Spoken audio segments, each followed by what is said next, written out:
Good afternoon, good morning, good evening. My name is Kirill Gerstein, and you've tuned into Kirill Gerstein Invites, an online forum hosted by Kronberg Academy. We have met here many times during the pandemic, but as I've always said, this is a project that continues at its pace, and there are so many inspiring speakers and themes to learn, to discuss. And I'm delighted that today you all join me, and Rebeca Mitchell from Midbury College joins me.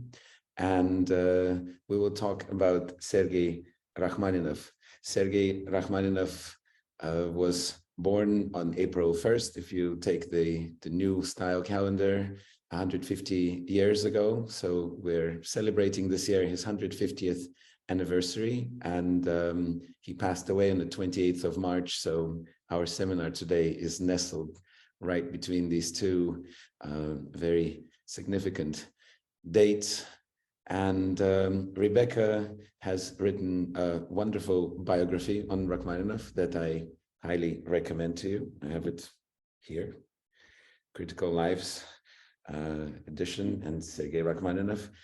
She authored a number of articles. Her first book is Nietzsche's Orphans, and she comes from Canada originally, and I find it very admirable, inspiring, and touching how knowledgeable and intimate she is with many aspects of Russian culture and Russian history. And she's a pianist herself, so I think she's wonderfully positioned to talk about Rachmaninoff, how he was viewed perhaps during his lifetime, and how we may try to position him and see him in our minds and ears today. So Rebeca, very welcome here. And as I've said many times, this is a live forum. We have participants that are here with us in this virtual seminar room,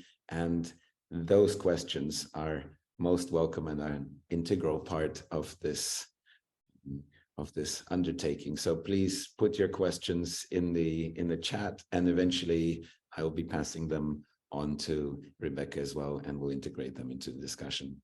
Hi. Right. Well, thank you, Kirill, for the invitation to speak here today. Very excited to be talking about Rachmaninoff in this major year marking the 150th anniversary of his birth, also the 80th anniversary of his death. And the timing, as you heard, between his death on March 28th and his birthday, April 1st, is a really great opportunity for us to think about the life and career of one of the 20th century's most popular classical composers. And I will say there has been a flood of recent publications, events, and commemorations dedicated to Rachmaninoff. In fall last year, the Bard Music Festival hosted a Rachmaninoff and His World event. There is a new museum exhibit devoted to Rachmaninoff's time in Lucerne, Switzerland, that will be opening in August of this year. And actually, the composer's former estate of Villa-Senar is currently undergoing transformation into a cultural center. There are also countless concert performances, publications, and recordings dedicated to the composer that are coming out, including a new recording by Kirill himself with the Berlin Philharmonic. So please pay attention to all of the exciting events and recordings that are coming out at this moment. All of this being said, Rachmaninoff can scarcely be considered as a composer that has been forgotten. He, in fact, has constantly held a key place in the classical concert repertoire. He is one of the most popular classical composers with audiences. And I'm just going to share my slides now and make them full screen here so that we can see Rachmaninoff. All this being said, Rachmaninoff's position in music history, I would say, is still far from decided. When I was approached by the editor of Reaction Press with the idea of writing this Critical Lives book on the composer, I hesitated, actually. And that is because Rachmaninoff is a figure surrounded by various myths, legends, and stereotyped ideas. And as an undergraduate piano performance student, some almost 30 years ago at this point, who was interested in playing his music, I often faced a sense of condescension or sort of, dismissive attitude for playing his music from faculty and colleagues alike, for whom the Russian composer was often viewed as, if anything, too popular. He was too accessible, too romantic, too emotional, too much, basically, of everything. And this was actually part of a larger trend in music scholarship that dismissed any composer whose music was too accessible to audiences. And this is embodied in what I think is now the infamous claim that was made by the scholar Eric Blom in the 1954 edition of the Grove Dictionary of Music and Musicians, in which he wrote, quote, "As a composer, Rachmaninoff can hardly be said to have belonged to his time at all. His music is well constructed, but monotonous in texture, which consists in essence mainly of artificial and gushing tunes accompanied by a variety of figures derived from arpeggios. The enormous popular success some few of Rachmaninoff's works had in his lifetime is not likely to last, and musicians have never regarded it with much favor." Now, this narrative of Rachmaninoff as someone who's not worthy of sort of serious musical attention has steadily begun to change in recent years. And I see my book as actually contributing to a growing body of work dedicated to rethinking the legacy of this composer who is so well known, but in other ways not really understood at all. In January, for instance, I actually gave an interview with BBC Music Magazine. And the interviewer noted that after reading my book, he revisited Rachmaninoff's music, which he thought he had a pretty good grasp of, and was actually struck by two things: the number of pieces that he recognized, but didn't know they were actually by Rachmaninoff, that he really loved, as well as many great works that he discovered in this process. And he said he was left asking himself the question why Rachmaninoff had never been on his list of great composers. And I think one of the reasons for this is the incredible lasting power that certain myths and narratives have had around the composer. And so at this point in time, 150 years after his birth, it's time for us both to recognize those myths for their potency and also to seek to look beyond them in order to gain a fuller, more complex understanding of the composer. Now, the first of these myths is something I've already hinted at, the image that Rachmaninoff is a remnant of an outlived romantic style that was out of place in the modernist experimentation of the early to mid 20th century. And this view, this approach, really embodies what the musicologist Richard Taruskin called the modernist fallacy, the belief that innovation is the only measure through which aesthetic judgment can be made. Now, this modernist assumption, which was really dominant in the years immediately after Rachmaninoff's death, but had emerged before that, has lost a lot of its former explanatory power in recent years, as audiences and performers alike have embraced a more Catholic approach to music, right? We no longer assume there's only one appropriate or acceptable way that music can develop. But there is a second myth that has often been entwined with this first myth, and the two of them kind of work together to create a very powerful narrative. And this is the image of Rachmaninoff as a tragic emigre, permanently cut off from his native Russia by the Bolshevik Revolution of 1917. And Rachmaninoff himself was actually perhaps the most effective cultivator of some aspects of this mythology that grew around him. And so in an interview shortly before his death, he actually quipped, and I have the quote up there for you, "When you are my age, you will realize that people know about you only what you tell them," right? And so he was someone who was very conscious of the way that he was fashioning or framing his own identity. And the image that gained greatest influence was that of an eternally displaced figure adrift in a foreign world of modern life. And we can see Rachmaninoff playing with this image himself. In an interview shortly before his death, he claimed, and again, I'm quoting what you can see on the screen, "I feel like a ghost wandering in a world grown alien. I cannot cast out the old way of writing, and I cannot acquire the new. I have made intense effort to feel the musical manner of today, but it will not come to me. I cannot cast out my musical gods in a moment and bend the knee to new ones. Even with the disaster of living through what had befallen the Russia where I spent my happiest years, yet I always feel that my own music and my reactions to all music remained spiritually the same, unendingly obedient to trying to create beauty." Now, this is often read as sort of an evocation of Rachmaninoff's sense of being eternally in exile. But I think it's also interesting to note what he is emphasizing here, a particular aesthetic belief and approach that he is consistently following throughout his life. Now, it's very easy for us as listeners today, and I think for listeners at the time during Rachmaninoff's life, to read a nostalgic longing for a lost Russian world into Rachmaninoff's music. It's very present in the textures, in the themes, and in the melodies. And I'm going to play you a short example, and you can sort of think about the ways in which this evokes that nostalgic image of the lost homeland. This is a setting by Rachmaninoff of the poem Dream. It's actually a translation of the German text by Heinrich Heine. And you will see on one side the English translation and then a transliteration of the Russian on the other side. What I want you to notice, though, is the way that the two moments where you have the refrain that says, "But that was a dream," the way that the piano comes in, actually in a very distant key from the start of the piece, sort of highlight this sense of alienation and the image of a lost world that is no longer attainable.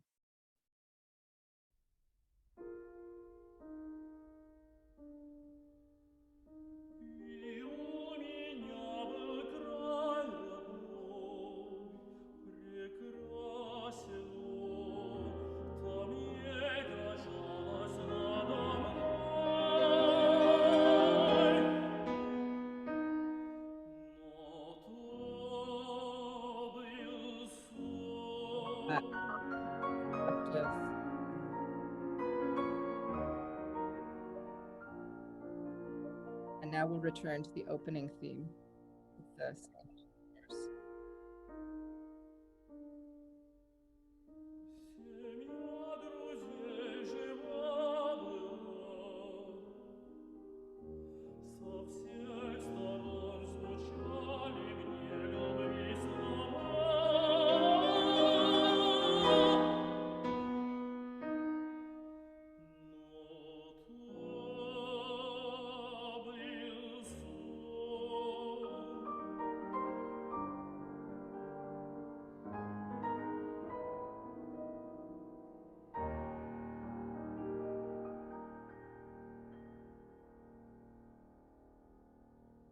Okay, so as I said, it's easy to hear the image of the tragic exile here. But in actual fact, this 1893 song maps onto Rachmaninoff's later biography by sheer chance. The dedicatee of the song, Natalie Scalon, was the older sister of Rachmaninoff's first love interest, Vera, and she probably would have heard a very different kind of nostalgia in the song when it was written. That of a young man reflecting on his first adolescent crush.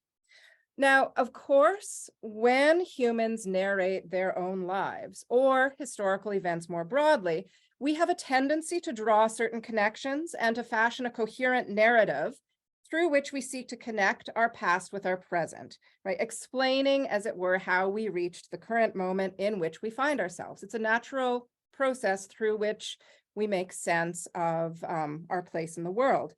But relying on such narratives too strongly is misleading because it erases the contradictions, the contingencies, and the alternate possible futures that are in many ways the essence of life itself, right?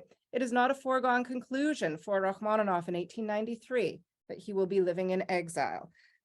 So we shouldn't be surprised, on the one hand, that Rachmaninoff's later interviews are full of nostalgic glimpses of a youth spent in an idyllic, unchanging Russia, a land of picturesque noble country estates, resonant church bells, sonorous religious chant. But we should also be aware that this kind of nostalgia, like the process of narrating a life, is selective in its evocation, and it often obscures as much as it reveals. Now, as I read and reread Rachmaninoff's interviews, letters, and memoirs when I was writing this book, I became increasingly struck by the many omissions and contradictions that emerged, and which were obscured by the dominant myths surrounding Rachmaninoff. And I'll give just one example. There are many that I could draw on, but I think this captures it. During his first concert tour to America in 1910, Rachmaninoff mused on the correct approach to musical interpretation in an interview with the journal The Etude. And in this interview, he said, quote, "It is a mistake to suppose that the knowledge of the fact that Schubert was inspired by a certain poem, or that Chopin was inspired by a certain legend, could ever make up for a lack of the real essentials leading to good pianoforte playing. The student must see, first of all, the main points of musical relationship in a composition. He must understand what gives that work unity, cohesion, force, or grace, and must know how to bring out these elements," end quote. And so here, at the height of his power as a pianist, conductor, and composer, Rachmaninoff is really demonstrating a compositional approach to music, right? So what is important in interpretation? It's not knowing biography, it's knowing about formal structure of the music, understanding themes, melodies, and not thinking about biographical stories. However, we can then contrast this with a second interview that Rachmaninoff gave just a few years later in 1922. And this time, the interview was with the magazine Good Housekeeping. And here Rachmaninoff offers a very different take. He says, quote, "To interpret properly the works of Beethoven, of Rubinstein, of Liszt, of every great composer, the student must know the histories of these men. Music is a spiritual art. It portrays the emotions, the passions of humanity. The student who does not understand the inspiration back of the compositions he studies will not be able to interpret them in the properly sympathetic spirit." Now, these two interviews are, of course, separated by the gulf of the First World War, the Bolshevik Revolution, and Rachmaninoff's self-imposed exile. And yet, both represent Rachmaninoff's creative perspective at key moments in his career. And prioritizing one or the other view actually erases the complexity of Rachmaninoff's inspiration and his personality.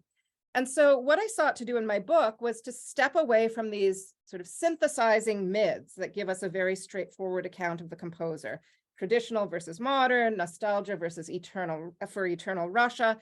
And instead, I tried to situate Rachmaninoff in the context of his time. What this meant for the first half of his life, from 1873 to 1917, was placing him within the vibrant and rapidly changing social and cultural context of late imperial Russia, often referred to as the Silver Age. And for the second half of his life, from 1918 to 1943, this meant seriously considering Rachmaninoff as one of the pioneers of the fledgling recording industry that was emerging together with Rachmaninoff's fame in the 20s and 30s. He was a consummate artist with an instinctive ability to appeal to the fundamentally new transnational audience that was called into being by this new modern technology. And so when I was searching for a framing to capture all of these contradictions that I kept coming across in Rachmaninoff, I was guided in part by Rachmaninoff's own words. And in many of his interviews after 1917, he actually challenges the equation of modern with a particular aesthetic. And he instead repeatedly employs the term to refer to the experience of living in and responding to the contemporary world. One example, a quote from 1941, he says, "Is not the music of composers like Sibelius or Glazunov modern music? even though it is written in a more traditional manner, right? And so this framing that Rachmaninoff himself used at several points in time led me to think more deeply about these very concepts, modernity, modernism, and what they mean. And in this, I drew inspiration from the cultural historian Marshall Berman. And in Berman's classic study of the experience of modernity, he actually, I think, has a very powerful account of what it is to be modern. So he argues in his book, quote, "To be modern is to find ourselves in an environment that promises us adventure, power, joy, growth, transformation of ourselves and the world, and at the same time that threatens to destroy everything we have, everything we know, everything we are. To be modern is to be part of a universe in which, as Marx said, all that is solid melts into air." And within this framing, Berman goes on to make this claim about what it means to be a modernist. And he says to be a modernist is to make oneself somehow at home in the maelstrom, to make its rhythms one's own, to move within its currents in search of the forms of reality, of beauty, of freedom, of justice that its fervid and perilous flood allows. Nostalgic self-fashioning aside, tradition and stability never defined Rachmaninoff's world.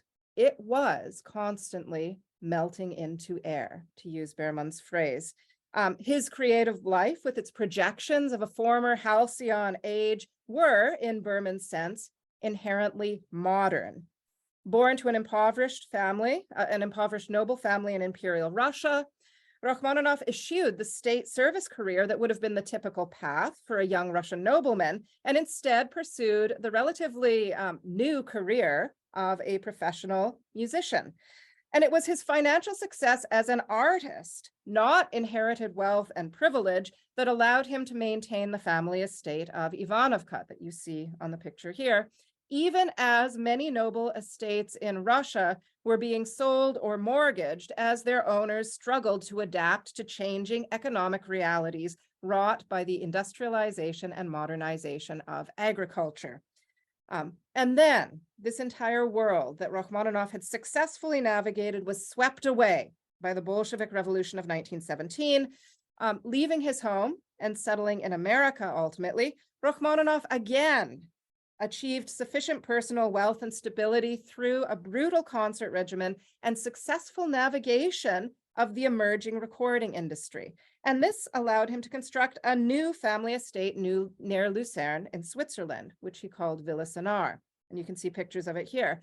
And it's interesting to contrast the Bauhaus style, the very modern architectural style that Rachmaninoff embraced in Villa Sonar, with the sort of traditional noble estate of Ivanovka. And I think this captures Rachmaninoff's admiration of the modern in many fundamental ways. Now, because this is modernity, right? Once again, the gathering clouds of a second European war forced Rachmaninoff to abandon this estate of Villa Sonar in 1939. And his final dwelling place in Beverly Hills, California, had been purchased for him in 1942 for his retirement, but actually only served as his home for the final weeks of his life. So this is someone who, is being swept from one side of the continent to the other side of the ocean because of huge political shifts, social shifts. And indeed, with a sparkle of humor that is at odds with his dour public image, Rachmaninoff actually noted in a letter to his secretary in 1942, quote, "As a rule, I am not lucky with houses. In my lifetime, I've bought 6 houses. Of these, only one was a success in New York, and I sold it successfully. The others I've either lost, as in Russia, or virtually lost, as in Germany or Switzerland. This last one, in Beverly Hills, will probably be taken from me by the Japanese, though frankly, I scarcely believe they will get here. If they do come, it will only be for the sake of my house. Such is fortune." So if we are to think about Rachmaninoff in this modern transforming world, we get a very different image than the stereotyped mythologies around him. Just a couple of examples of the ways in which he is participating in the modern world. His public premiere in 1892 was actually part of the Moscow Electrical Exhibition, which you see an advertisement of here, which was a celebration of new technology in the Russian Empire. And Rachmaninoff himself was also a great admirer of modern technology. He loved fast cars, he loved boats, all these sorts of modern aspects of life. But this raises a more basic question, since we're talking about a musician, and that is, even if we frame Rachmaninoff as modern in this way, how does this change our understanding of his music? Or does it? And I would make a couple of brief points, since obviously we could talk for a long time about all of Rachmaninoff's music and how rethinking it within this context changes the ways that we understand it. The first example I want to give is repositioning Rachmaninoff not in the world of eternalized pre-revolutionary Russia, but within the Silver Age context of transformation. When Rachmaninoff was active in Moscow in his youth, this was a city that was changing dramatically. And the numbers tell you this. In 1897, the population was about 1 million people, but by 1912, it was starting to push towards 2 million people. And this, of course, transformed the cityscape of the city itself. And there was a building boom that introduced new styles of aesthetics in architecture, which you can see some examples of here. The Ryabushinsky house, on the one hand, from 1900 to 1902, that's on the right hand, is really sort of exploring this more modernist style aesthetic, whereas the upper trading rows that you see on the left-hand side are similarly embracing this more modern mall-style approach to life. And so it's important to think about Rachmaninoff within this experimental questing spirit of the age. And it was, I think, captured very well in a description by the philosopher Nikolai Berdyaev, who, when he was remembering this era in Russian history, offers a very different image than the unchanging Russian countryside. Berdyaev said, quote, "This was an epoch of the awakening of independent philosophical thought, the blossoming of poetry, the sharpening of aesthetic sensuality, of religious anxiety and searching, of interest in mysticism and the occult. New souls appeared, new sources of creative life were discovered, new dawns were seen, feelings of decline and death were united with a feeling of awakening and with the hope for the transformation of life." And notice all this emphasis on hope and sort of images of the future and spirituality tied in with this. So what if we think about Rachmaninoff in this realm? Rachmaninoff himself was well known for rejecting what he considered the over-philosophizing of music, but his creative output was nonetheless in complete dialogue with the cultural tendencies of the era and was heard as such by his contemporaries. Indeed, Rachmaninoff's early career paralleled the experimentation of Sergei Diaghilev's Ballet Russe and the experimental tonalities of his former fellow classmate at the Moscow Conservatory, Alexander Scriabin. And Rachmaninoff's embeddedness with the spirit of the Silver Age in Russia can be seen in his choice of subjects for many works, like his orchestral work, Isle of the Dead, inspired by the symbolist painter Böcklin, or his setting of the symbolist poet Constantin Balmont's translation of Edgar Allan Poe's poem, The Bells. In addition to these well-known works, though, what I want to note briefly today is the echo of these new ideas, these sort of challenges to traditional belief, this quest for a new way of looking at the world that we can find in his other music.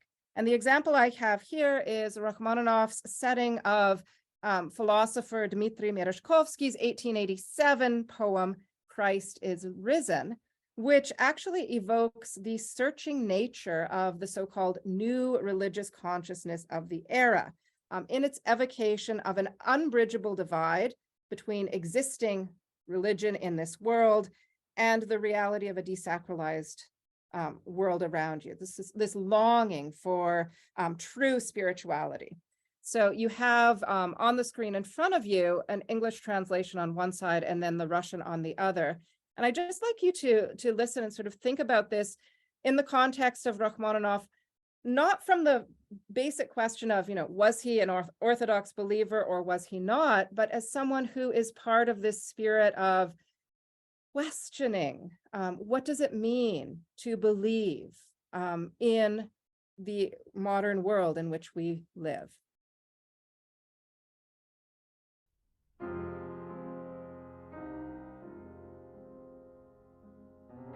And you might note a chant that's included in here. This is an Easter chant that Rachmaninoff used in other compositions that he weaves into this song as well. It's very ironic.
I'm going to stop it there for time reasons, but I strongly recommend many of these works. They're relatively unknown, particularly I think outside of Russia, but they give a much deeper sense of Rachmaninoff within the context of time. And I have one more example from the Silver Age that I want to highlight, this time from his piano music, the Etude Tableau, Opus 39, number 7, that was composed between 1916 and 1917. So a very late work in his time in Russia. But it also is very much a product of Silver Age discussions. In this case, Rachmaninoff himself later offered a description of the sort of events behind this work. He says, the main theme is a funeral march. The other theme represents choral singing. Notice again the use of chant here. In the sections beginning with the 16th note movement in C minor and a bit later in E flat minor, I imagined a fine, incessant, and hopeless little rain. The development of this movement reaches its climax in C minor, which is church bells. Finally, the finale is the beginning theme or march. This work, though, if you place it in the context of the time, evokes many of the conversations of the Russian Silver Age, particularly in this case, I would argue that what is being referenced here is the death of composer Alexander Scriabin, against whose grandiose musical claims Rachmaninoff had often been compared at the time. Scriabin died very unexpectedly in April 1915. And at his funeral, in which there was rain that was falling, you can see the sort of incessant rain being referenced here, Rachmaninoff's former composition teacher, Sergei Taneyev, is said to have caught cold, which also led to his death a few months later. And this time period also witnessed the death of Rachmaninoff's own father. So what I would call your attention to here is the very complex chromatic harmonies of the work. This gives the lie to the idea that Rachmaninoff's compositional style did not change. These are far more chromatic than some of his earlier piano works. And there's actually echoes of Scriabin's harmonic style that you can hear at several moments in this piece. So I'll play a little bit of this for you to hear that.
Right here, I hear a distinct reference to Scriabin coming through.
Here you hear the rain.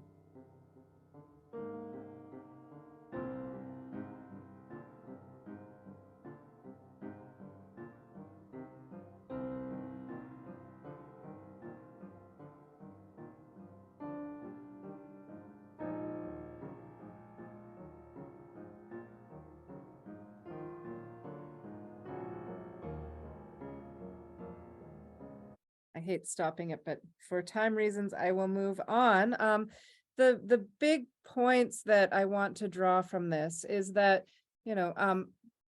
bringing a deeper understanding of the Silver Age into Rachmaninoff's music shows us how the development of his musical language was in dialogue with, if not necessarily a direct product of Silver Age philosophy. And simply to observe the presence of bells or chant included in his music as part of his Russian identity does not capture the range of meanings that are embedded in these musical symbols. And indeed, I would suggest that a more nuanced positioning of Rachmaninoff within the realm of Silver Age culture could shed light on the significance of the composer's repeated use of other aspects as well, such as the Dies Irae chant from the Requiem Mass as a musical symbol. That is my brief summation of what I think bringing this deeper understanding of the context in gives us in Rachmaninoff in Imperial Russia. Second example is thinking very briefly about problematizing the image of Rachmaninoff as the nostalgic Russian cut off from the creative soil of his homeland. By problematizing this, it allows us to actually consider the evolution of Rachmaninoff's compositional style through his later works and view his post-1917 career in its entirety, rather than just viewing it as this sort of afterthought or this dry period followed by some works at the very end. And this involves consideration of his brilliant piano transcriptions, like his transcriptions of the Fritz Kreisler pieces. And I will say that on Kirill's recording that will be coming out, there is an amazing performance of some of these works that really highlighted for me the importance of rethinking late Rachmaninoff. Rachmaninoff also transcribed Bach's partitas for solo violin at this point in time, which shows a deeper turning towards instrumental music. If he was writing a lot of things for voice in the pre-revolutionary period, we see this new interest in violin. It really starts to be very evident if you think about his final large-scale work for solo piano, the Corelli variations, which were themselves dedicated to Fritz Kreisler and were based on Corelli's variations of the same melody. And then, of course, his final work for piano and orchestra, the Rhapsody on a Theme of Paganini, once again brings in this sort of new development. So far from being cut off from his creative essence in Russia, Rachmaninoff's career in emigration shows a composer adapting to the new reality around him, bringing a successful and innovative performing and recording career together while continuing to evolve his compositional style. And in our Q&A at the end, I would love to talk with Kirill a bit more about his perspective on this late period in particular, which I think is generally not sufficiently explored by scholars. And this brings me to, I think, the last point I want to make about rethinking Rachmaninoff, and that is positioning Rachmaninoff as a modernist in this very broad cultural historical sense. The 20th century itself was a study in contradiction, demanding from people simultaneous engagement with all of the fascinating potentials of modernity, the exciting, innovative promises, as well as confrontation with the very dark outcomes that modernity often wrought. And the interwar years witnessed the dramatic transformation of aesthetic styles and the triumph of high modernist aesthetics in elite cultural circles. This is a story that's very well known. Equally important, but often less acknowledged, though, is that the very way that audiences interacted with music was transformed by new technologies that were emerging at this time. Piano rolls, gramophone recordings, and radio brought the finest performing virtuosi of the era into homes around the world. And even as the keepers of good musical taste shunned Rachmaninoff for his too popular approach, this expanding modern audience embraced Rachmaninoff's music for the way it spoke to the sometimes treacherous realms of their own modern human experience. And here I would suggest that the nostalgic and emotional qualities that many fans heard in Rachmaninoff's music actually spoke to their own lived experience within the whirlwind of modern life. And this sort of view is actually testified to by many, many letters from fans that were sent to Rachmaninoff and that are preserved in the Library of Congress Rachmaninoff collection. People saw this as speaking to their immediate experiences in day-to-day life. And so this brings us to my very final question, which is, I've been framing Rachmaninoff in these different historical contexts and thinking about how it changes the way that we understand his music. But what is the relevance of Rachmaninoff at 150? What is it for listeners today? What is it for me today? And I would love in the Q&A to hear from some of you about your own thoughts on this. But this is my take on things. In our own current moment, the humanities in general and music specifically face the threat of a very different kind of obscurity than what Rachmaninoff faced in his lifetime. If in his lifetime there were debates over modernist versus traditional aesthetics that dominated the discussion of the composer, today cultural programming is everywhere threatened by cuts as irrelevant or non-essential or just not necessary in the modern world. Yet, I would venture to guess that Rachmaninoff's music continues to evoke passionate and intensely personal responses from audiences today, 150 years after his birth. People still enjoy hearing it. Beyond any abstract aesthetic debates, his music meets the listener with the immediacy and honesty of the most intimate conversation. The consummate performer, Rachmaninoff always insisted on the importance of responding to his audience. And perhaps today, even more so than in Rachmaninoff's lifetime, we need to remember the importance of dialogue and connection between people and music as a means of fostering this. And in this light, I would highlight an observation made in 1912 by Rachmaninoff's muse, admirer, and friend, Marietta Shaginyan. She claimed that, quote, in Rachmaninoff's musical creations, it is not just music that struggles to preserve its own art, but the human self that struggles to remain itself and to preserve its human, first of all, human measure. Now, we could spend a lot of time placing Shaginyan in the context of the Silver Age, but today I instead want to echo her strong assertion that Rachmaninoff's music, with its genuineness and immediacy of expression, offers a defense of our humanity in the face of the pressing challenges of the modern age. Technological and scientific advancements that outstrip existing moral frameworks, authoritarian regimes that disregard the rights and importance of the individual, a planet facing existential threat from climate change, and a monetized society in which artistic expression and education are seen as expendable or frivolous, rather than as the essence of what gives meaning and significance to physical existence. And when I listen to Rachmaninoff today, I hear the voice of an artist seeking to maintain hope and resilience in the face of incredible challenges, a voice that embraces the importance of emotional and human connection. As Rachmaninoff himself insisted, quote, music must first and foremost be loved. It must come from the heart and must be directed to the heart. Thank you. Brava. So thank you very much. There's so much to think about in your in the aspects of Rachmaninoff that you touch upon, and I think also in the way that you make us think about Rachmaninoff at all, because it seems, as you've said, it's quite a habitual thing to just listen. Some people enjoy, some people dismiss, but there hasn't been seemingly that much critical thought given his legacy.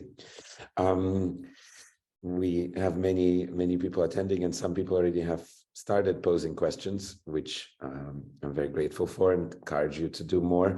And maybe as we get started, I was very struck by your mentioning this idea of nostalgia, and that it's the craving for nostalgia you, I think, said is quite a 20th century phenomena in many ways, post First World War, this pining for the good old days, and that I think you said maybe also in our phone conversation that it was much less of a prevalent concept in the 19th and 18th century, and I would love to hear you expound a bit more on that, because I think that opens the key not just to Rachmaninoff but to a number of creative artists in that period and our reception of theirs. Yeah, I mean, there's been quite a bit of scholarly study on the concept of nostalgia and when it becomes this dominant narrative. And I guess some of the key points about it that have been observed is, by nature, it's idealist, right? It's not actually about remembering life as it was. It's always about this idealized, better than it could ever have been in actuality. And I think, from my own study of the late 19th into the 20th centuries, one of the things that starts to happen more and more is the speed of change becomes much, much greater for everyone, right? So whereas in the 18th century or even earlier, there was the possibility to sort of live your life within a certain rhythm, that becomes much harder with the dramatic changes, the modernization, industrialization. People can't rely on continuities in the way that at least they seem to have believed that they could before, or there's this sense that they can't. That's been lost.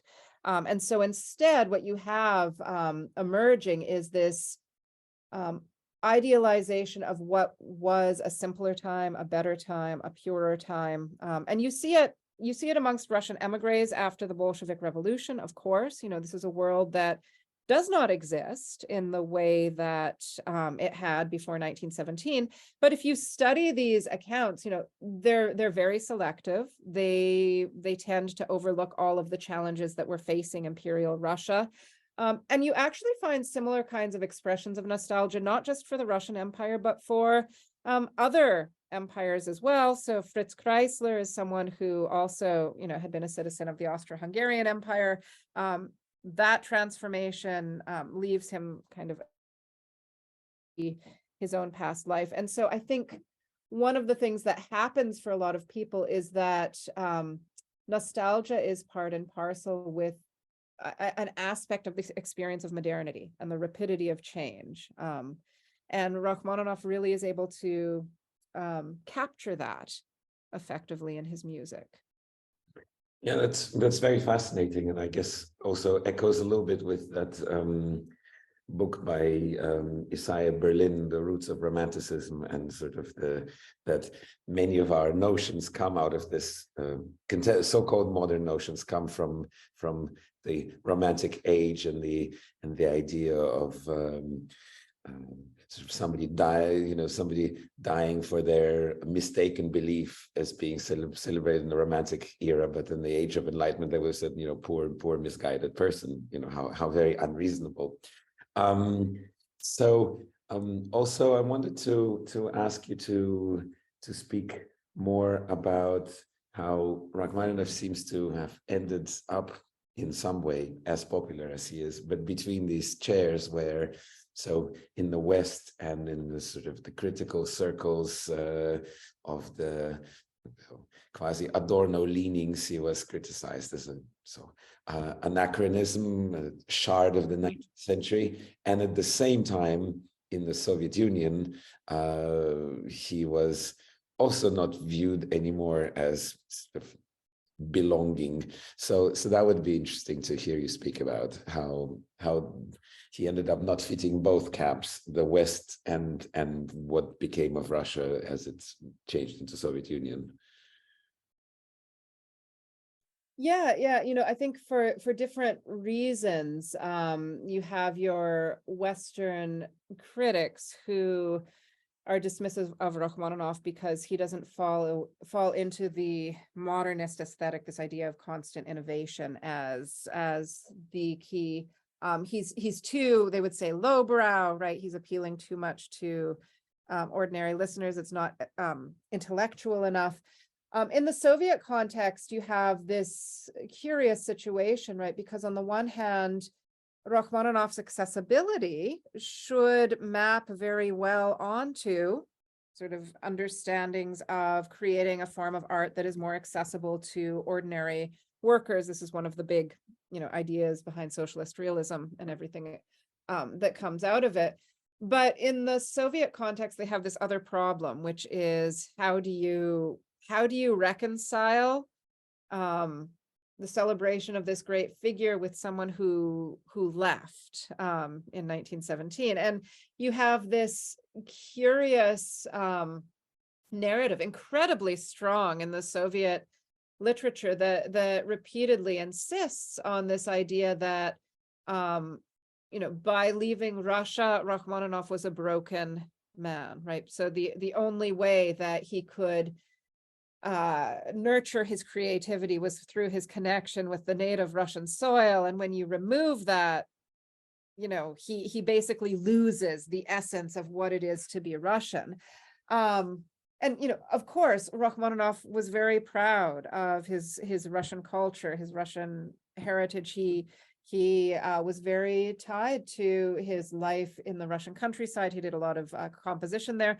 But Rachmaninoff was also a citizen of Europe at this time. You think about his career in Dresden, where he went after the 1905 revolution, when he felt like he actually couldn't get the kind of compositional focus that he could in Dresden, in Russia, and sort of looking for alternate audiences. And, I think there's a way in which this narrative of Rachmaninoff losing his essence of Russianness has hindered our study or understanding of his works after 1917, because it demands this kind of dismissive, okay, since he lost this essence, he can't be writing any great music anymore.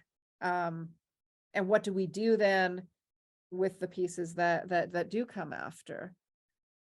Yes, that's interesting. And as studying music history at school in the remaining days of the Soviet Union, I remember as a child we were also so indoctrinated with the story of Rachmaninoff that when he left Russia, it now is for every possible reason, it seems implausible, but that he took a birch tree, the most symbolic Russian tree, with him to America, and he planted it and it withered.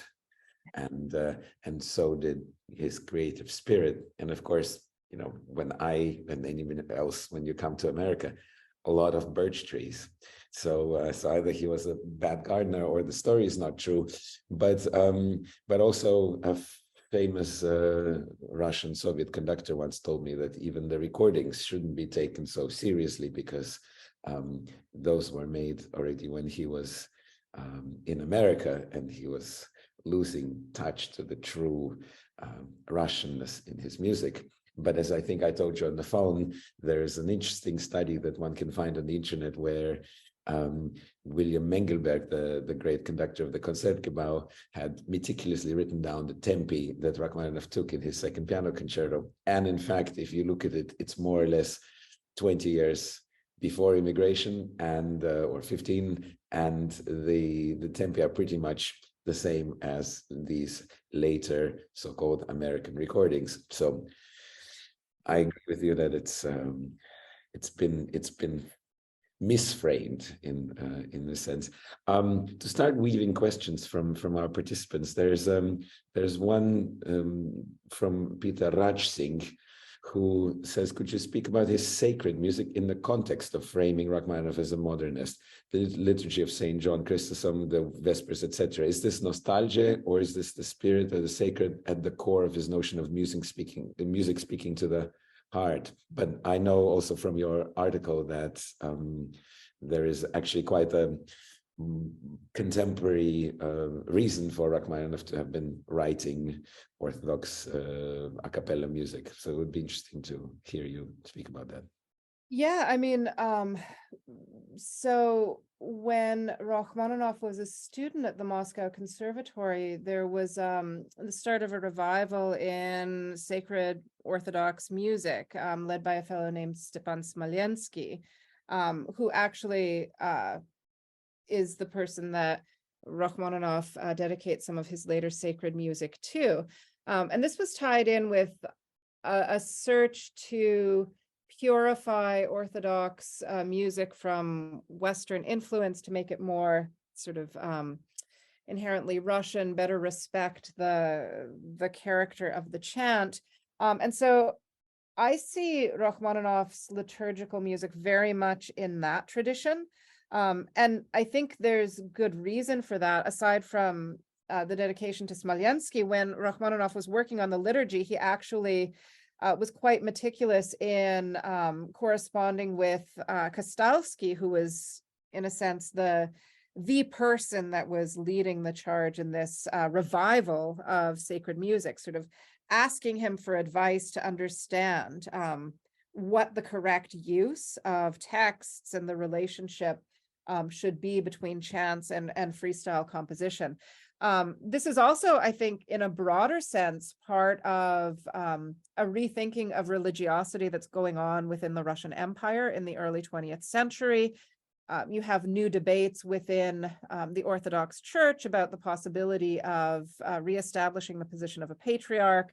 There are these famous conversations between some of the leading philosophers and artists of the Silver Age with representatives of the church, trying to find kind of this middle ground and think about what it means to be Orthodox in the modern world, right? And so I see Rachmaninoff's music very much as part of that movement. And also in your article, and I keep referring to the article, this is the article that I've read, which is in that compilation that the Bard College put out, Rachmaninoff and his world, which I also recommend to everyone interested. You talk about the thoughts that cultured and educated circles had about the role of art for the so-called folk, for the simple people, and bringing art to the simpler folk, and how you point out correctly that in the Russian Empire in Moscow, that the poor and the rich were interspersed in a much more mixed way. So it would be interesting to hear you talk about that also vis-a-vis Rachmaninoff's thoughts of the role of music and art. Yeah, I mean, Rachmaninoff really draws from, I think in that article I talk about the soundscape of Moscow and the different spaces in which he heard sound. And yes, because Moscow was a rapidly transforming city, you have this situation in which, unlike many cities, you don't have the distancing of poor districts from wealthier districts. You have quite a lot of integration. And Rachmaninoff was very familiar with, not just the high classical music of his day, but also the popular music that people would sing in restaurants, this sort of thing, gypsy music as it was framed at the time. But also he was very interested in the traditions of Orthodox chant. So he basically was someone who was bringing together all of these different sounds from the modernizing city and integrating them together into a musical style that I think was intended to speak to a large population. I'm not sure if that's what you were thinking about with your question, but also that, but you speak about these different private initiatives and clubs and societies that were established, and the debates about what is art and what is music. Yes, yes. So the other fascinating thing about Moscow at this time is that you have a lot of private money from basically what we might call the new rich, the sort of Moscow merchant class, people that are new generations in terms of being descended from an older merchant class, but very much in tune with questions of aesthetics and placing Russia within a European style of modernity, but a sort of distinctive Russian sound. And there's this desire to educate audiences about what is appropriate music, but also see music as this form of uplift, right? That it's a way of achieving higher spiritual insight, right? There's one society that Rachmaninoff was very involved in, the so-called Arisen circle, that had this goal of creating an educative space in which people learned through the performance of music and sort of, as it were, became better people themselves, but also brought that knowledge and that culture to the less privileged portions of society. There were attempts to offer, for example, free tickets to people from lower classes. I don't think I talked about this in that article, but there were even so-called people's conservatories, where the goal was to try to uplift these new working classes through engagement with cultured music. And actually, it's really interesting. If you look at some of the records of the People's Conservatory, these were ordinary workers, not people with a lot of background. If you look at their citations of the kind of music that they listen to or that they want to know, the only active composer really in the 1910s whose name they reference or know is Rachmaninoff. So there's a way in which clearly his style is reaching a broader audience, I think, than a lot of his contemporaries at this time. Well, and this allows me to ask a question, and I think several people from various angles have already mentioned this. This sort of half self-shaming idea of some critical circles that, oh, well, if it's popular, it cannot be good, and if it's this popular, it cannot be good.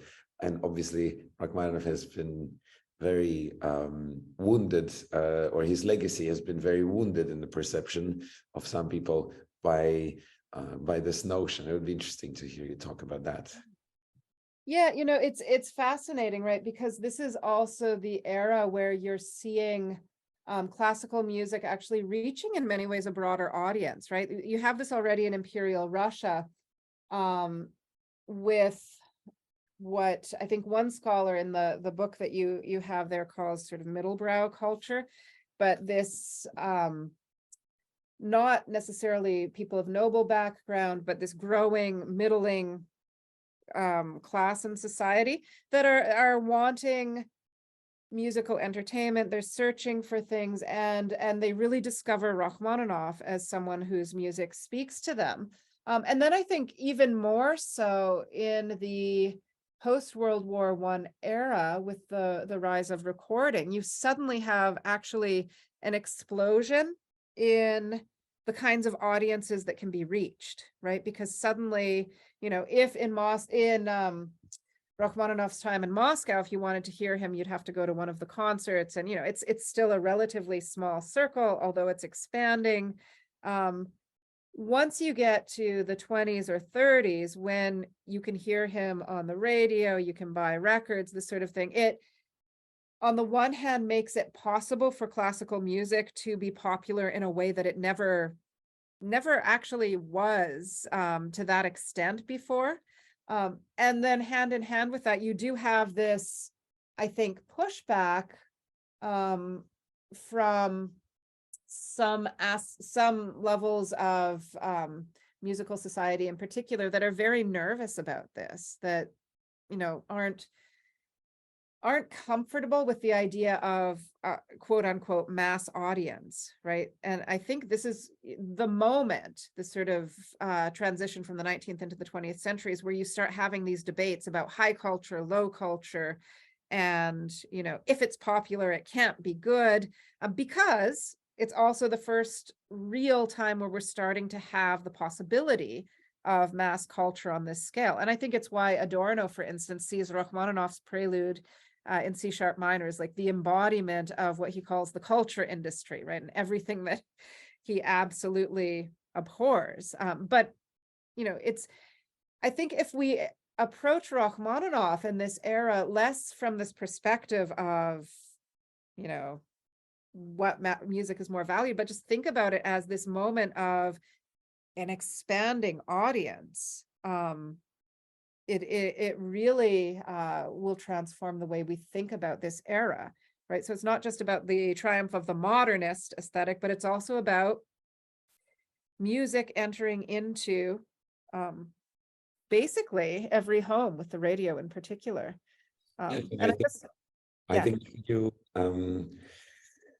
you come to the point that he is actually one of the first, you could say, with to a certain extent with Bela Bartok and with Stravinsky conducting, but with Rachmaninoff perhaps as an instrumentalist, particularly having cultivated really a legacy of his thoughts expressed in sound, and he was the first great composer who could do so in addition to his notated thoughts, and it provides a rich field, I think, for scholars. I think there's still much to be done, and for performers, the discrepancies, the confirmations, and the alternative ways that are offered by the two mediums in which Rachmaninoff ends up leaving a legacy, and that's the case in the second piano concerto, or practically in anything he's recorded. And that is, I think, quite a unique thing, and seemingly he was very aware of that. No?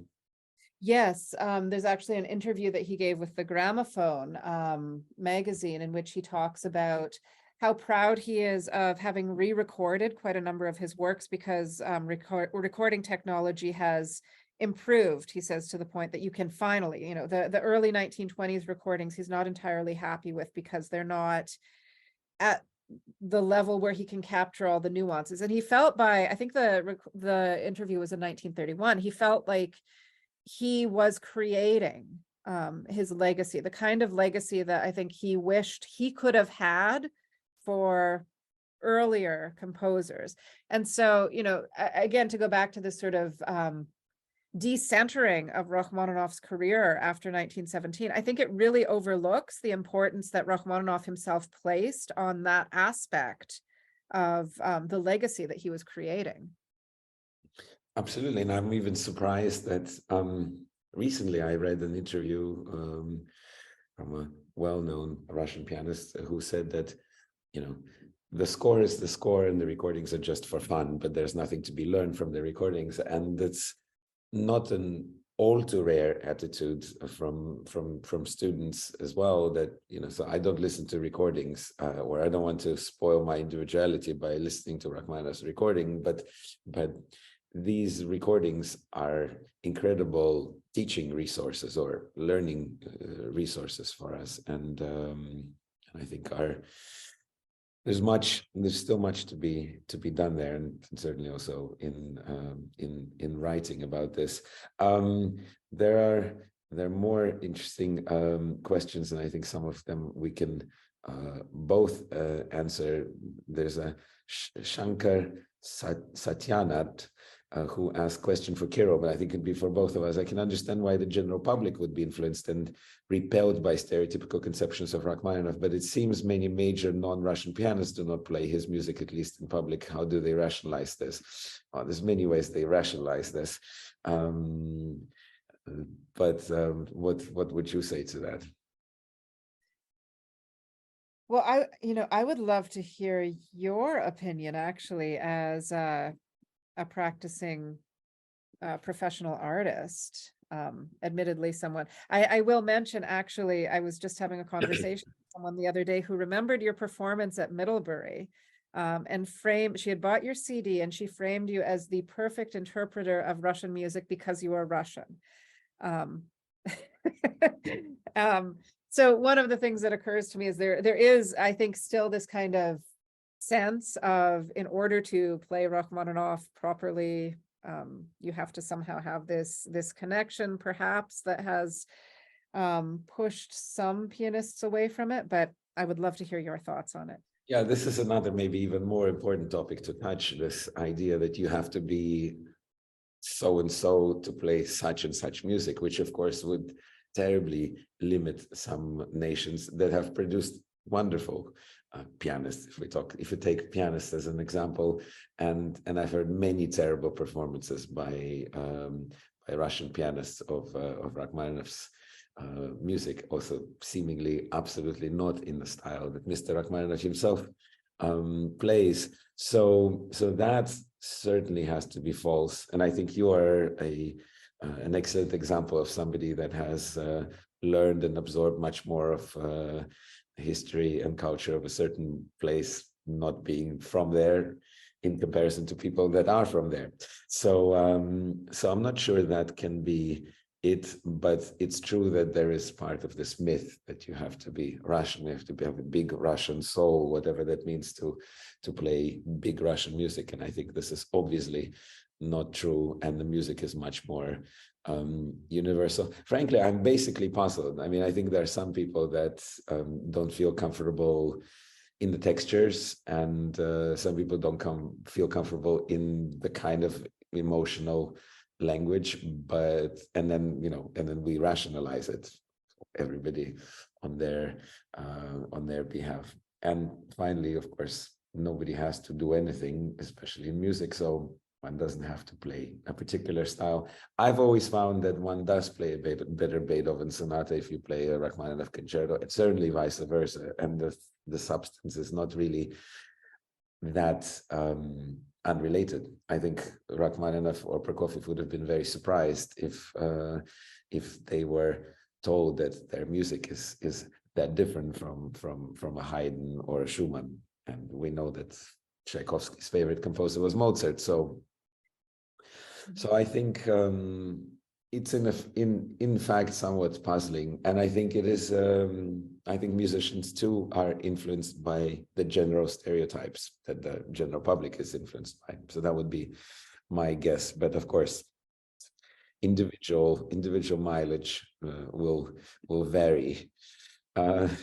So that was this question. But perhaps there's a question from Suali about fourth concerto. How do you assess his fourth concerto? I find it more difficult to recall the thematic motives and be appealed by the piece than his other concerti, though I'd love to understand and enjoy the fourth concerto better. But I think we can use this as a pretext to discuss the late style a bit, as you said earlier, and his final 5-6 compositions that are completed after the revolution. Mm-hmm. Mm-hmm. Yeah, I mean, I think, one of the points that I observe in my book that I noted when I was looking at critical reception of Rachmaninoff's late works at the time when they were premiered was there's often this disappointment because, Rachmaninoff, basically, you could say he becomes a brand in the recording that he's doing and what people expect to hear when they go to a Rachmaninoff concert. And so you have these moments with the fourth concerto or the Corelli variations. I think that the Paganini variations were actually more successful because there's kind of like ways in which it appeals to this earlier sound. But I think people at the time tended to go in expecting, they know what they want to hear from Rachmaninoff, and it didn't quite fit that. this created something of a disconnect and lack of interest in the later pieces, which is unfortunate. I mean, I have actually become a huge fan of the Corelli variations, for instance. You acknowledge that they are living in a somewhat different harmonic world than his earlier pieces, but is that so different, for instance, than thinking about middle Beethoven versus late Beethoven? And yet we don't seem to have that problem with approaching late Beethoven, at least not today in the way that Beethoven is understood. But we do still seem to have that issue with Rachmaninoff. But I would love to hear your thoughts, Kirill, because I know that you recorded the Corelli variations. So, well, I think there is this irritation also as one of the effects. I think there's this irritation that people have when somebody has such a distinct style and it's so beloved, and let's say that is the style of the second piano concerto, and then your beloved artist does something in a different direction, and there is, I think, often this reaction, well, you know, why isn't he doing the good thing that he keeps doing? But of course, the pitfall is if you keep repeating yourself, you become a bit of a caricature of yourself. I think you see that with different jazz performers. There are people that sort of change guises every several years, and there are people that find the thing that works, and you know, then you can keep stamping out this thing that works, and but that is stagnation. So you'll be blamed one way or another. I find that vis-a-vis the fourth concerto and the Corelli variations, so the late works, certainly symphonic dances, I think there is a sense of compression in every way, and the traditional sense of economizing. I think there's a sort of transfiguration into more and more economy. I think Paganini Rhapsody is a kind of, it's that classicist clarity to it and economy. And so I think the fourth concerto is maybe the most essential and the one that contains the essence of Rachmaninoff, but at the same time, it has parted from melodies and sort of gestures that were appropriate, or it no longer needs it. In fact, maybe you could say I find it's comparable to late Fauré. And I once asked Thomas Addes about the harmonic language of late Fauré music and how does he see the modulations. And Tom said, well, just imagine such an old couple that has known each other for so long that they can say the first and last sentence of first and last word of a sentence and skip all the steps in the middle, and they understand each other. And so I think that works for Fauré, and in a different way, I think Rachmaninoff also, by the time it's the fourth concerto, skips a lot of the things that were more overt in his music, but they're still there as a sort of distilled and concentrated essence. And I think he's responding to the, as you said, in your, I think one of the main concepts, that he's responding to the world around him. He's responding to Stravinsky, he's responding to Prokofiev, he's responding to jazz, he's looking for ways not to keep writing the same music, and he succeeds. Yeah. And I think this we should talk more about, but it played into that myth of the Soviet musicology that, oh, he only wrote 5 or 6 pieces after the revolution because, you know, there was nothing creative left in him. But let's not forget, he was terribly busy supporting an extended family of about 100 people, playing the piano and becoming a concert pianist at an age of 45, which is, it's not an easy thing to be a concert pianist at the age of 45, but becoming one and playing other people's music and acquiring the repertoire. It was, I think, a tremendous drain on his resources. Mm-hmm, mm-hmm.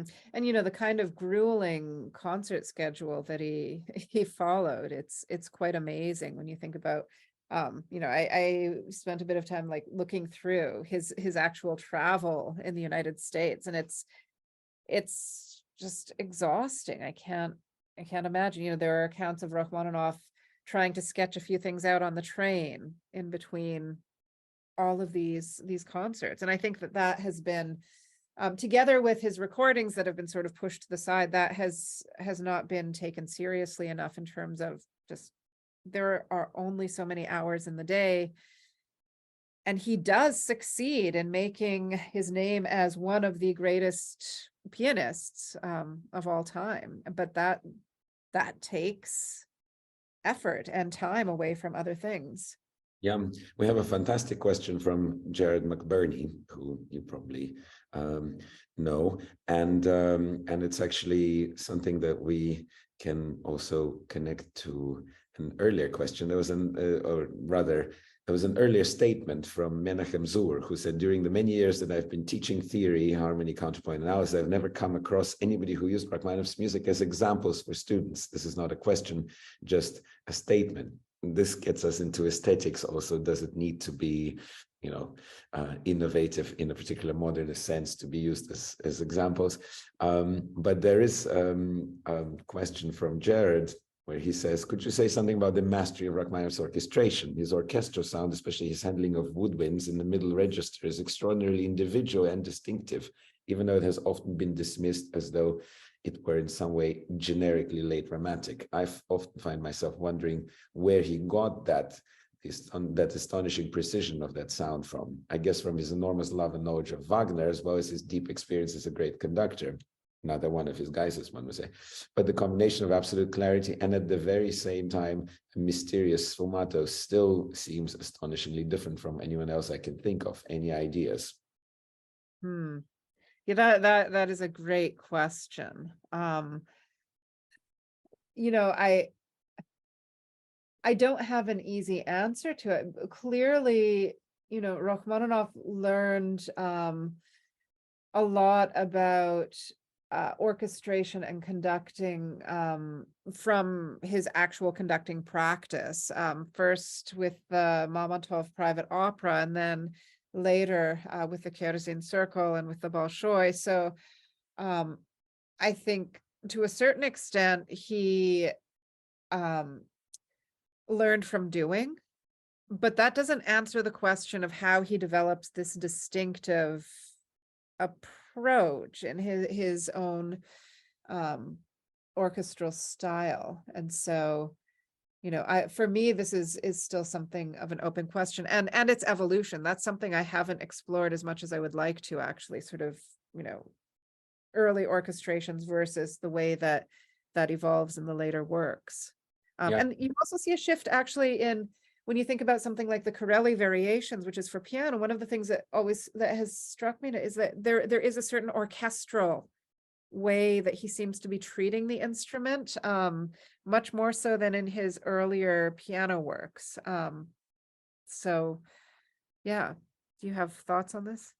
Well, I think at least I don't have the profound thoughts that you and Jared have, but I do notice, and I think that's that can be said, for example, about Liszt, even more so than Rachmaninoff, who starts off handing out orchestration of his early attempts to essentially to outside help. And then he learns to do it himself, and then he really masters it, and then he becomes in some way pioneering and paving the way for composers like Strauss and Mahler. And I think with Rachmaninoff, at least I can also add that one observes this progress from the way the second piano concerto is orchestrated. If we take the concertos for a second, not just the symphonic works, but if you take the second concerto, you take the third concerto, and then you look at something like the Paganini Rhapsody or symphonic dances, there is this real sense of evolution and experimentation. And I'm sure Jared actually, and if you want to say something in voice or video, Jared, I can push a button and hopefully not fail. But I think much is said about his relationship to Tchaikovsky's music and his inheritance of certain things from Tchaikovsky's music, but less is talked about the influence Rimsky-Korsakov had on him, and I think one hears that. And what will be most interesting to explore is his relationship with Mussorgsky's music. And I wonder if you can add some historical facts here, or some quotes that you know of. Rachmaninoff speaks about it, but would be also to hear what Jared might want to add. So is Jared going to? Well, he hasn't given me yet the sign that he'll speak. But what about? I mean, definitely, you know, Rimsky-Korsakov came to have a very strong influence on Rachmaninoff's development. I think a little bit post Tchaikovsky, which shows in his operas as well, and the sort of approach that he takes with orchestration there. There is, of course, the famous citation that he carried Rimsky-Korsakov's, the score to Rimsky-Korsakov's opera out of Russia with him. I'm really fascinated, though, by the point you raise about Mussorgsky, because one of the things that I really started noticing when I was looking at Rachmaninoff's piano music are the number of times that he seems to be citing Mussorgsky in his own work. And I think it is, you know, clearly he was very familiar with Mussorgsky. He conducted Boris Godunov, right? He helped Shaliapin actually develop the role of Boris Godunov. And I think it's a connection that is very strong. You see similarities and harmonies and textures in the piano pieces, but I've seen very little written about it. So I think it's definitely an area worth further investigation. Jared, are you with us in voice? I don't know. Can you hear me? Yes, very well. Hello. Hello. Well, this is such a dear and precious subject. And I just had one thought as you were both talking, which is, and I guess Liszt is a connection there too, and Debussy would also be a connection, that you have a tremendous response in his orchestral writing to the complex overtones generated in the piano of his day, the hugely expanded range of clouds of harmonics, and his phenomenal ability, which is very audible in his recordings, in my opinion, whatever anybody else says about them, for his ability to handle through his hands the rebalancing of those clouds of harmonics. And I think that when he, especially in the middle period orchestrations, before he became more, if you like, neoclassical, I'm thinking of especially of the orchestral part of the third piano concerto, which strikes me as on the highest possible level of mastery. One of the things he's doing is making a kind of play between the harmonics of the piano soloist and the harmonic range of a symphony orchestra, and trying to find ways for those two, if you like, arrays of harmonics to talk to one another. Yeah, that's a very fascinating view on it, and I think quite a convincing one. Both that possibly the orchestration that was native to him as a pianist is something that he longs to hear in the orchestra, then, and also explores that, and of course how the two combine. By the way, the place that I always find reminds me of Rimsky-Korsakov every time I play the third concerto is right after the middle episode of the third movement, when the piano plays this little epilogue and the orchestra restarts the quicker tutti, and I find that's so much like the Golden Cockerel and the operas of Rimsky, the sort of flying and fleeting kind of music texture. This is reminding me, there's an interview with Rachmaninoff in which he talks about a conversation with Rimsky-Korsakov. And I think Rimsky-Korsakov was critiquing his suite for two pianos. And, it's this very brief comment, like many of these Rachmaninoff interviews. He comments that Rimsky told him it was pretty good, but he should have, when he was first bringing in the chant, had it by itself without the bells. And, at the time, Rachmaninoff says he was young, and so he couldn't take Rimsky-Korsakov seriously. But reflecting back on it, he just has this sort of like, and Rimsky-Korsakov was absolutely right. And only now am I fully understanding what a brilliant musician Rimsky-Korsakov actually was. So the sort of ongoing legacy, I think, of Rimsky-Korsakov is important. Yes, it's also interesting. One wonders why, if Tchaikovsky, Rimsky-Korsakov, and Mussorgsky were so important to him as they seemingly were, that in his recorded legacy that we have, I think, if I'm not mistaken, we have one piece by Mussorgsky, the Hopak, that he transcribed, which is sort of a decorative piece. We have Rimsky's Flight of the Bumblebee for commercial reasons. And we have, I think, just a couple movements of the Seasons by Tchaikovsky, but unfortunately, no larger scale pieces and no larger exploration that he either allowed himself to do or was allowed to do by the constraints of his recording contracts.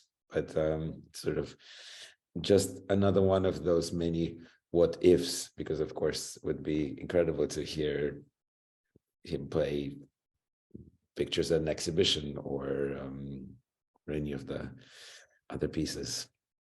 Yeah, it's a curious absence, right? And you find that actually another composer that Rachmaninoff greatly admired is Nikolai Metner, right? But he very seldom played anything by Metner. And I sometimes wonder about the way that he chose the pieces that he would record and that he would program, the extent to which he was actually responding to what he was reading as, acceptable from the view of the audience.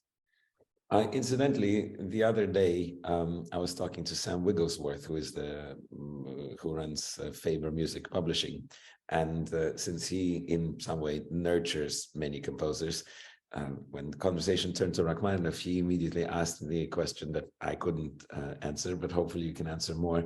He said, "What was Rachmaninoff's relationship to younger composers, and did he have any kind of nurturing relationships?" We know a little bit of his sessions with some pianists that played for him, and also some level of relationships with younger pianists, starting from Horowitz and downwards. But what about composers? Do you know anything? I know of very, very little. I mean, there are a few letters that he exchanged. So Metner was more of a contemporary, and so they have quite a bit of an exchange. But yeah, I can't think offhand. There were some composers in his youth when he was still in Russia that he was trying to encourage a bit, but I'm not thinking of anyone after he left Russia that he had that kind of long, like, encouragement relationship with. Which is an interesting point to explore. Not that everybody is obliged to, but it is interesting. With Metner, right, we know of his letters where he discusses also his own compositions, including the Corelli variations, and that heartbreaking story where he says that every time somebody coughed, he skipped a variation because he thought they were boring, and so somewhere he ended up playing just 11 out of 20. That's actually a thread that maybe you want to speak about a little bit, the continuity of his insecurity as a person, as a composer, his entire life. And that thread seems to run throughout, from the pre-revolution Russian years to the emigre years.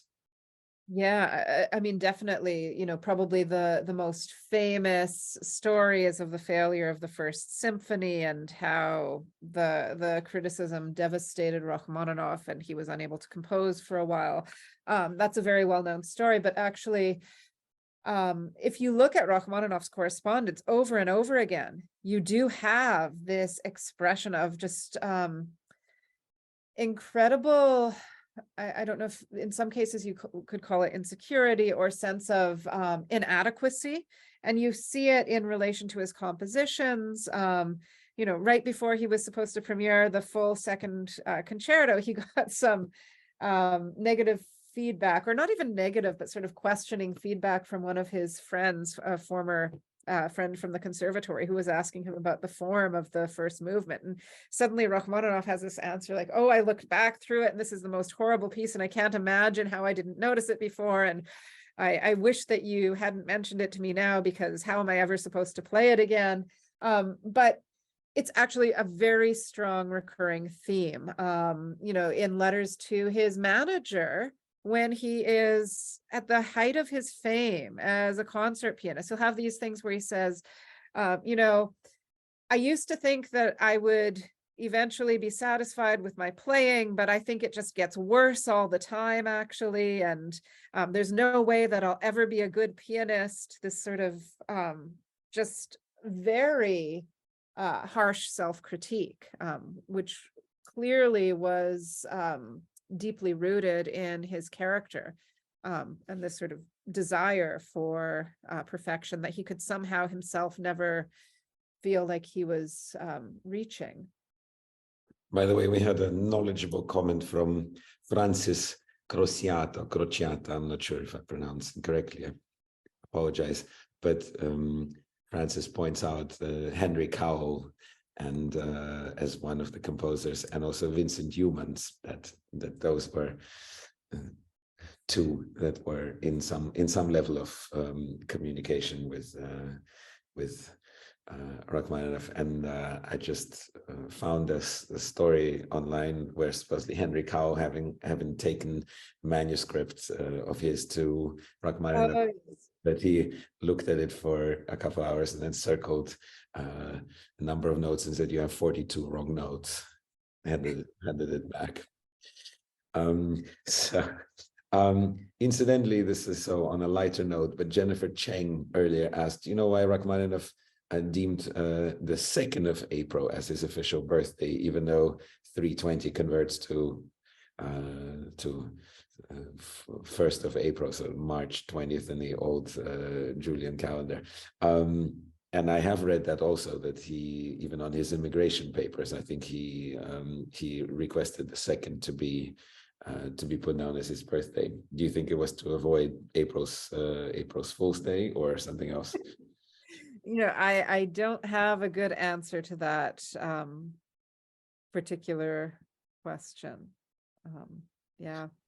By the way, Jennifer, if Jennifer is still with us, and I think she might be, she also asked about the revisions of the 1940, in the 1940, the revisions of the Opus 3, the melody that you and I recently discussed because of my recording, and the serenade. And how do you view these revisions? And if I jump in and say something, I find that it actually perfectly displays the evolution of his style, the harmonic style and the piano writing style, where the early ones are very much indebted to Tchaikovsky, much more straightforward and in some way fitting to the innocence of the material. And then I find it very touching that he carries the material of these pieces throughout his life. Obviously, certain fondness for himself at 17 when he wrote them, and then the late revisions are in this very opulent sort of post-Godowsky or out Godowsky in this kind of chromatic, polyphonic, contrapuntal piano dressing. Mm-hmm. Yeah, and the serenade, it's interesting. I've been trying to figure out when he actually wrote that new version. It was published in 1940, but I've come across some letters from a fan in South Africa, I believe, who wrote to Rachmaninoff after hearing a performance, a live performance in which Rachmaninoff must have played the revised version, because he asks him specifically, he says, you know, I heard this and it's so different from your earlier version, and can you please do a recording of it? Can you please, you know, publish or send me the score of what you've done to the new version? And that's made me wonder a little bit, like, the extent to which this is something that, in the case of the serenade, that Rachmaninoff sat down and sort of worked out in that way, and to the extent to which it was something that came out of his playing and sort of playing with the old version as he was on the concert platform. I don't have an answer to that. It's just something I observed from the sources, but, you know, clearly he's changing his thinking about the approach to the piano, in large part probably because of his status on the stage and his experiences. By the way, it looks like Jared McBurney is going to add something to Francis's comments about the relationship to younger composers, and Francis also brought up Abram Chasins, who admittedly was part composer, part pianist, part feared critic, but that is true. But Jared, did you have something to that you wanted to add? Because I think if you unmute yourself, you can still. Yeah, I just wanted to say that there is the Prokofiev diaries, which are, of course, a fantastic document, record in quite surreal detail his relationship with Rachmaninoff in New York, where Rachmaninoff expresses polite interest, more than polite interest, in Prokofiev's latest music, and Prokofiev chooses to take umbrage at this and to put in his diary the thought that Rachmaninoff isn't really interested in his music at all. But if you look at the same time, Prokofiev, with his obsessiveness, writes down precisely what Rachmaninoff said, and what he said is the utterance of a born teacher, which is presumably why Prokofiev was so cheesed off. He didn't like being given a lesson. You know, this reminds me as well, at Rachmaninoff's library at Villa Sonar, I was really surprised to see the range of scores of new Soviet composers that Rachmaninoff actually had collected, which shows, you know, actually a much deeper engagement than I had previously realized with sort of new music that was emerging. So that would be another fascinating paper to read, the contents of Senar. Yes, I'm actually supposed to be writing something about that will be available sometime soon. So stay tuned. Please do. I think this has been for me, and I hopefully for all of us, fascinating in many ways, but also it shows, as you've said in the beginning, how much there remains to be done in terms of also informative and useful scholarly work on the subject of Rachmaninoff. And in that sense, it's true that with his sincerity and individuality, he almost takes our attention away from himself and from the many things he implies, his being implies, and sort of because the music is so strikingly effective and I think deservedly popular. And it seems that there's been attempts to dismiss him in so many ways, you know, as a non-innovator, as too popular, as just a pianist but not really a great composer. And the quote that you read at first from the Grove Dictionary, and yet here we are with Rachmaninoff at 150. He's still being listened to, still plenty of things to discuss, possibly some things never to be definitively answered, but with inquisitive minds such as yours and knowledge and love, I think I think the substance, both musical, biographical, and conceptual, still has so much more to give, and we have so much more to continue receiving. So I'm very grateful to everybody today that takes part, but particularly, of course, very grateful to you, Rebeca, for having prepared such a fabulous talk, and then for answering all the questions, and the questions have been so enriching. So I just want to thank everyone, and I think we'll be listening to more Rachmaninoff, and I look forward to a next gathering here, and I hope you'll come back as well and talk about another favorite subject of yours. The whole idea here is to have people that are brilliant, such as yourself, speak about things that and topics that infuse them. So thank you very much. Thank you.